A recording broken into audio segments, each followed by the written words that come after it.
무농약 유기농 마늘밭입니다.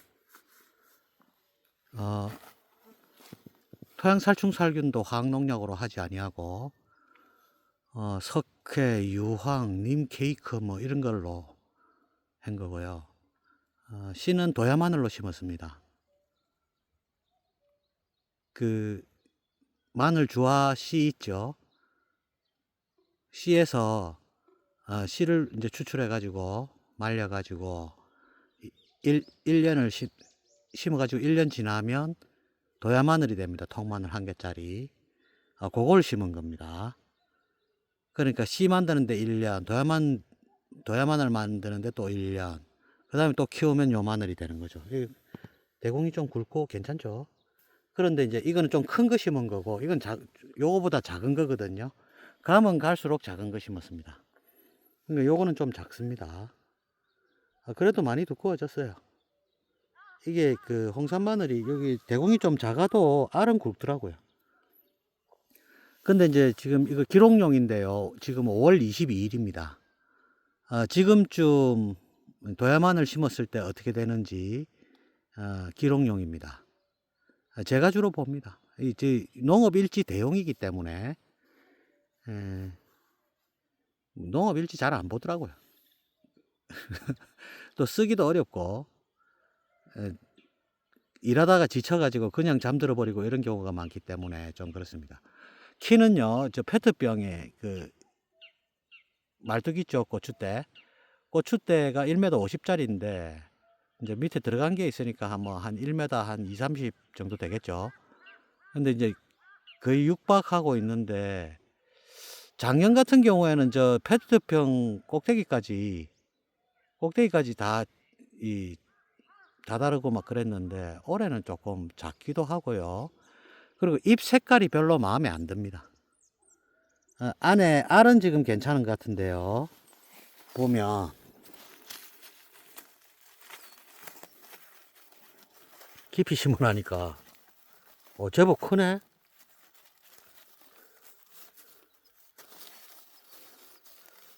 아이고야, 진짜 밑에가 있네. 너무 깊이 심었던 모양이다. 제법 큽니다. 제법 안에 제법 커요. 오, 제법 크네. 이야, 아직까지 한 25일 정도 남았죠. 25일 정도까지 비대기니까 많이 클 겁니다. 이건 이제 늦게 캐는 거죠. 그래서 크기는 괜찮은 것 같고요. 그리고 이렇게 작아도요, 작은 거 있죠, 이런 것도 홍산 마늘은 크더라고요, 알이. 그러면 그거는 이제 씨로 쓰면 되겠죠. 씨도 상당히 많이 필요하거든요. 마늘 값보다 씨 값이 더 비쌉니다. 그러니까 씨 확보하는 게 더 우선입니다. 마늘의 효능은 잘 얘기를 안 하죠. 마늘 좋다는 것만 알고 얘기를 잘 안 하죠. 근데 고혈압, 당뇨 이런 기저질환 있죠. 만성질환 가지고 계신 분들 있잖아요. 그 마늘이 그 만성질환에 이제 개입하는 모양이더라고요. 그러니까 많은 약재의 재료로 쓰인다고 하죠. 그러니까 이 마늘, 우리나라 사람들은 마늘을 많이 먹으니까 김치에도 넣고 뭐 온데 넣으니까, 심지어는 라면 끓일 때도 넣고 막 이러잖아요. 그러니까 그런데 이제 그 양이 그렇게 많지 않은 값더라고요. 생마늘 먹는 게 제일 좋다고 하고요. 그래서 이제 그 생마늘 먹기에 홍산 마늘이 괜찮으냐? 어떤 분들은 홍산 마늘 맛 없다고 그러는데 아닙니다. 홍산 마늘 정말 괜찮습니다. 조금 있으면 이 홍산 마늘로 아마 통일되지 않겠나. 석권할 겁니다, 이거. 대서마늘 같은 경우에도 중국산 수입 같은 거 이렇게 먹어보면 고깃집에서 주로 먹죠. 기가 따가봐가지고 화딱질 나고 막 성질 나고 이렇잖아요. 유기농으로 키우면 전혀 그런 거 없습니다. 그리고 홍산 마늘 질감 좋고요. 당도 좋습니다. 저처럼 키웠을 때. 이제 기가 따갑고 막 매워가지고 눈물 나고 화나고 막 이런 거 있죠. 그거는 비료 맛입니다. 비료 맛. 비료 많이 치면 그런 맛 나요.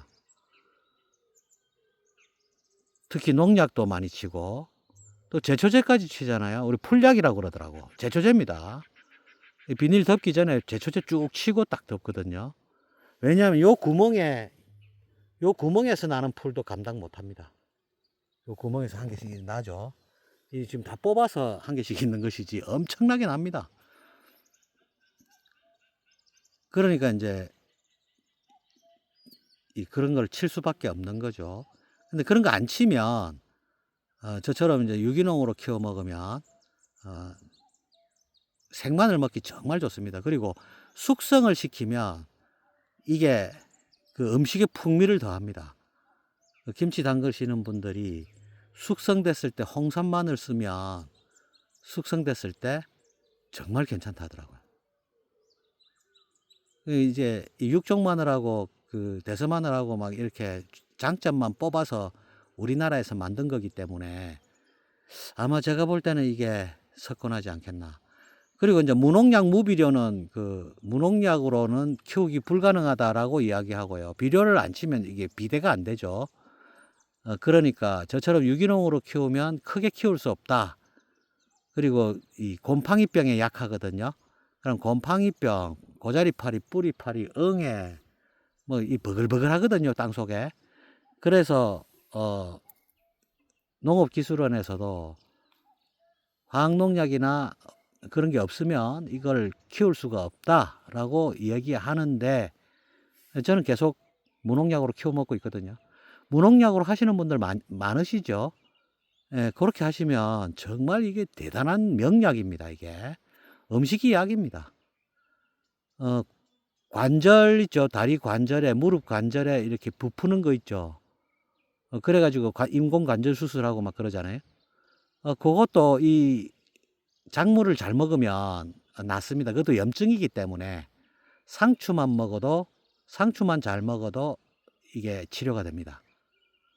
무릎 관절이 허벅지보다 굵은 사람이 상추를 두 달 정도 먹고 이 붓기가 확 줄어들었거든요. 그 이후로는 잘 걸어 다닙니다.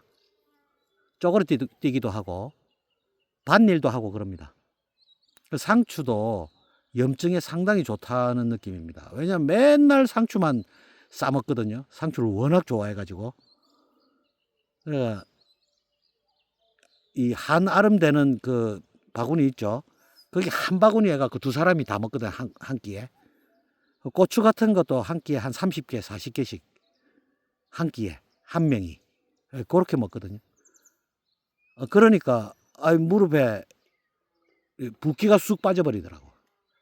그래서 상추에 염증 제거 능력이 있구나, 그런 효능이 있구나, 이렇게 알은 거죠. 무심코 하다가 되네 이제 이렇게 발견을 하는 건데요. 대신에 엄청나게 거름을 많이 해야 됩니다. 요것도 요 밑에 거름이요. 제품 종류별로 12종류 들어갔습니다. 그렇게 해야 당도하고 맛이 좋아요. 그 자연농이라든지 유기농이라든지 먹어보면 특징이 뭐냐면 맛이 없습니다. 유기농인 것만으로 가치를 인정해 줘야 되지 않느냐, 그거는 쓸데없는 소리입니다. 아무리 유기농이고 뭐고 해도요, 맛 없으면 그거는 가치가 없는 겁니다. 그래서 거름을 충분히, 그리고 양분을 충분히 안 집어넣으면 풋내 나서 못 먹어요. 맛이 없습니다, 맛이. 자연농 하면은 뭐 풀하고 같이 키우고 그 가치 있는 것 같습니까? 맛 없으면 가치 없습니다. 그 자연농 무슨 의미가 있는데요, 그게? 그리고 또 그게 자연농도 아니에요. 자기가 자연농을 한다면서 자연농도 아닌 걸 자연농이라고 착각하고 있더라, 이 말이죠. 저는 주변에 뭐 산이 많기 때문에 구석구석에 자연농, 유기농 많습니다. 많이 먹어봐요. 저한테 물어본다니까요. 왜 이렇게 맛이 없지? 이렇게 물어봅니다. 근데 제가 늘 그럽니다. 거름을 안 주는데 무슨 맛이 있냐면서. 이상한 만드는 액비 이상한 거 이런 거 자꾸 주고 막 그러거든요. 그 맛 없습니다. 왜 맛 없느냐? 양분이 있기는 있는데 뭐 산에서 그 낙엽 썩은 거 이런 거 파가 가지고 물론 흙에는 좋죠. 그런데 양분이 작물을 키워 가지고 열매를 맺어 가지고 그게 맛있을 정도까지의 양분이 충분한 양분이 없단 말입니다. 그럼 왜 사람들이 자연에 대한 오해를 하고 이 자연농에 대한 이상한 야릇한 그 환상을 가지고 막 덤비는 것 같거든요. 거기에 가치를 두고. 맛없는데 무슨 가치가 있어요 그게. 저는 대놓고 합니다. 맛없는데 그게 무슨 자연농 자연농 무슨 가치가 있냐고. 그리고 한번 슬쩍 물어보죠. 근데 자연농이라고 자꾸 그러는데 자연의 뜻이 뭐지? 몰라요. 자연의 뜻을 모른단 말입니다. 자연이 뭔지도 모르면서 자연농 한다고 하죠. 그럼 저보고 물어봅니다. 너는 자연농이 뭐라고 생각하느냐? 자연이 뭐라고 생각하느냐? 스스로 자체에 그러할 연자잖아요. 스스로 그러한 것이 자연이다 이 말이죠. 그러면 아무 양분도 몇백 년 동안 몇천 년 동안 막 갈아 먹고 작물을 1년에 2번씩 키우고 이랬는데 그 속에 그 양분이 있습니까?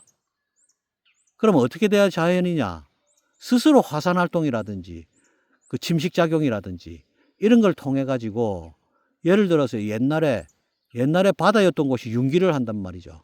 그럼 그 안에 해조류라든지 바다 고기라든지 유기물이 어마어마하게 많은 거죠. 그게 산으로 불쑥 솟았다 생각해 보세요.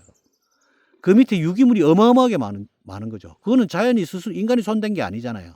인간의 손이 가면 인공이단 말입니다. 그러면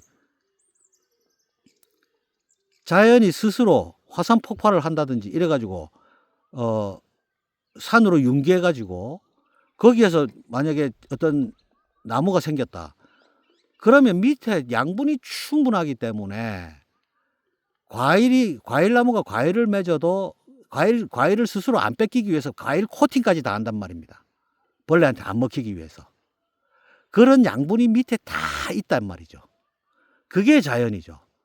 아무것도 없는 거 그냥 풀 껍데기 그 풀 말란 거 이런 거 갖다 넣어 주고 그게 자연농입니까? 아무 양분도 없는데. 그러니까 맛이 없는 거죠. 그러니까 그리고 또 오랫동안 묵었던 땅을 사들여 가지고 한번 갈든지 뭐 어떻게 하든지 해 가지고 거기에 씨 뿌려 가지고 키웠다.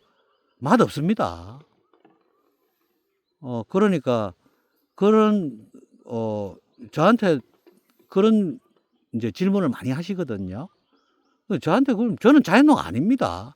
단지 랑베나이트 같은 경우에는 수억 년 된 늪에서 퍼올린 암석이다 이 말이죠. 그런 걸 넣어 준단 말이죠. 구한오라든지 이런 거는 그 무인도 같은 데서 갈매기들이 똥을 싸 놓으면 그게 바위처럼 굳어 있거든요. 그걸 긁어 갖고 만든단 말이죠. 그런 걸 넣어 주는 거죠. 그러면 자연에 한 1% 정도 다가서지 않겠나. 완벽하게 넣어 줄 수는 없잖아요. 그러나 내가 넣을 수 있는 최대한을 넣는 거죠. 그래 갖고 먹으면 그게 약입니다, 약. 그렇지 않나요? 그러니까 텃밭 하시는 분들은 흙을 그렇게 만드시고요. 그거 전부 수입품이잖아요. 우리나라에 늪지대가 있습니까? 거기서 퍼올립니까? 다 자연 보호해 가지고. 캐나다니 중국이니 막 이런 데 그 오래된 곳 그죠? 산악 지역 이런 데서 막 퍼올리는 거죠. 그래 가지고 인제 수입하거든요. 그러면 사서 쓰는 게 좋습니다. 그리고 인제 자연에서 천연으로 붕소를 구하기가 상당히 어렵거든요, 붕소. 전부 화학 제품이잖아요. 그러니까 인제 랑베나이트 이런 걸 쓰면 붕소 효과도 있더라 이 말이죠, 붕소 효과가. 그러니까 그 안에 많은 그 미량 원소들이 있죠. 뭐 이 몰리브덴이라든지 아연이라든지 뭐 아무튼 그런 아주 잔잔한 그걸 다 합해서 미네랄이라고 하죠. 그 미네랄이 아주 풍부하단 말입니다. 그 랑베나이트 이런 곳에. 그런데 그걸 쳐 보니까 붕소의 효과가 좀 있지 않나. 그 붕소를 구하기 정말 어렵거든요. 그래서 저는 랑베나이트를 상당히 좋아합니다. 미량 원소가 많으니까. 텃밭 하시는 분들은 랑베나이트에 주목하시고요. 그래 가지고 요 밑에 다양한 그 양분을 넣는 게 중요하고요. 저 바깥에 저쪽에 화면 중간쯤에 보면 전봇대 있죠. 전봇대 옆에 하얗게 막 서 있는 게 있습니다. 그렇죠. 또 파란 통도 하나 있죠. 화면 중간에. 저 뒤에 보면 하얗게 서 있는 포대거름 있죠. 어떤 분이 그 전화가 오셔 가지고 저걸 쓰면 유기농이 아니다 이렇게 하는데 그거는 오해입니다. 오해입니다. 왜 오해냐 하면 왜 그러느냐 이래 물어보니까 저 안에 항생제가 많단 말이죠. 항생제가 많은 거 맞아요. 왜냐? 저 소똥으로 만들거든요. 재료가 소똥입니다. 그럼 소똥을 넣어서 만들면 항생제가 많을 수밖에 없는 이유가 소가 항생제를 많이 맞잖아요. 소를 살려야 되니까. 우리 소고기 같은 경우도 탁 이렇게 잘라보면 살에 바르스름한 빛이 나는 게 있다고. 그게 항생제입니다. 그러면 소가 사료에도 항생제가 있고요. 그 똥을 싸면 그 똥에 항생제가 있단 말이죠. 그러니까 소똥으로 만들면 항생제가 많이 들어있다 이렇게 생각한단 말이죠. 그래서 제가 늘 말씀드리는 게 뭡니까? 저거를 오래 나왔는데 바로 쓰면 땅 다 썩게 만든다고 절대 못 쓰게 했죠. 1년 저는 2년 된 거 쓰거든요. 1년 정도만 딱 지나도요. 처음에 나올 때하고 180도 다른 완전히 다른 거름이 됩니다. 저게. 왜? 미생물을 투여해 놓거든요. 미생물이 다 분해를 합니다. 미생물이 분해하지 못하는 거는 전 지구상에 하나도 없습니다. 그래서 완전히 다른 거름이 되고요. 어떤 유기농 자재보다 좋은 거름이 됩니다. 저게. 한 포에 농민은 2,500원, 2,800원 이렇게 하거든요. 일반 시중에는 4,500원쯤 할 겁니다. 그러니까 저게 쉽게 이야기할 수 있는 그런 게 아닙니다. 엄청 좋은 그 유기농 거름입니다. 단 1년이 지나야 됩니다. 바로 나온 거는 안 돼요. 왜? 바로 나온 거는 발효를 시키면 오래 걸리니까 쪄서 나온단 말입니다. 그러니까 항생제 성분이 그대로 있죠. 1년만 지내도 없습니다. 어떤 저 포대거름에는요, 자기들 포대거름 팔아먹으려고 뭐 이거 넣으니까 잘 되더라 이렇게 하기 위해서 비료를 섞는 경우도 있거든요. 회사마다 다르겠지만 비료도 분해해버립니다. 저게 그 미생물이 분해할 수 없는 것은 아무것도 없습니다.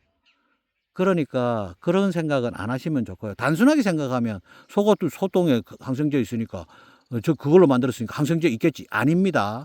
1년만 지나도 그게 다 분해돼 버려요. 그러니까 걱정 안 하고 쓰셔도 되고요. 마늘은 뭐 작년보다는 잎 색깔은 별로 안 좋습니다. 안 좋고요. 요리 가면 갈수록 작은 거 손에도 안 잡히는 도야 마늘을 심었기 때문에 좀 구가 작을 수도 있겠네요. 근데 뭐 그렇게 차이도 없습니다. 작은 거 심었는데도 굵기가 괜찮죠. 괜찮습니다. 또 특이한 거는 뭐냐면 녹병이 하나도 없어요. 녹병이. 잎마름 병은 아직까지는 없고요. 잎마름 증상에서 여기 새카맣게 요거 나오는 거 있죠. 요거 막판 되면 이게 이제 겨울에 말랐던 거 잎마름 현상이죠. 이거는. 그런데 이제 거기에서 곰팡이가 좀 슬어요. 요거는 뭐 이제 수확기가 다가오니까 상관은 없고요. 잎마름 병은 이 중간에 이제 시커멓게 변하거든요. 그런 거는 없습니다. 끄트머리가 저렇게 되는 거는 있는데요. 우리 방제액을 친환경 방제액 만들기 편에 있죠. 방제액을 쳐줬거든요. 그러니까 괜찮습니다. 잎마름 병도 없고 무름병 하나도 없습니다. 무름병 하나도 없고 이거는 기록용입니다. 여기에 또 도야마늘 만들려고 마늘 씨를 부어 놨습니다. 여기도 대파가 대박이죠. 대파. 여기도 저 위에처럼 보세요. 분발린 것처럼 이렇죠. 분발린 것처럼. 지금 어제도 말했는데, 아랫겐가 말했는데, 농약을 치는 경우에도 지금 픽픽 쓰러집니다. 제가 가서 뽑아 보니까 고자리파리 응애, 고자리파리 애벌레하고 응애하고 뿌리에 꽉 붙어 있더라고. 농약 치는 밭입니다. 농약을 쳐도 쓰러져요. 지금쯤 대규모로 하는 곳은 아주 독한 농약을 씁니다. 그래서 전부 쭉 살아있죠. 근데 농약 하나도 안 치고 이렇게 살립니다. 저쪽에 풀 뽑아줘야겠네. 잘 됐죠. 요 정도면 괜찮습니다. 그리고 유기농으로 마늘을 키웠다는 것 자체가 상당히 그 의미 있는 거죠. 이게 귀한 겁니다. 유기농으로 기왕 하시는 김에 밑에 거름은 아끼지 말고 넣으세요. 왜냐하면 이거 엄청 비쌉니다. 정말 비싸요. 마늘은 제가 유기농을 옛날에 구하다 못 구하겠더라고. 유기농은 구할 수가 없습니다. 텃밭만 가능합니다. 못 믿죠? 왜냐하면 토양살충살균제를 땅 소독약이라 그러는데 뭐 어떻게 믿습니까? 못 믿죠. 그리고 제초제, 이 보세요. 제초 메탈을 다 깔아놔도 저기 풀이 막 나잖아요. 그런데 아무것도 안 깔았는데 깨끗하다. 제초제 친 거죠, 그거. 제초제가 이 반경이 30m입니다. 그러니까 제가 하는 게 아니고 유기농 인증센터에서 그러더라고. 제초제 반경 30m 이내에서 제초제 친 적이 있느냐 이렇게 묻습니다. 처음에 가면. 그러니까 그런 거 치지 마시고요. 농약, 비료가 더 농약보다 더 독합니다. 비료가. 그렇게 인식하시고 무농약 무비료에다가 거름은 넣을 수 있는 최대한 많이 넣으세요. 그래 갖고 키워 드시면 전 세계에서 가장 좋은 마늘을 얻을 수 있습니다. 세계 최고의 마늘을 얻을 수 있습니다. 전 세계 어디에 가도 텃밭에서 나오는 마늘을 따라갈 수 없습니다. 그렇게 키우면.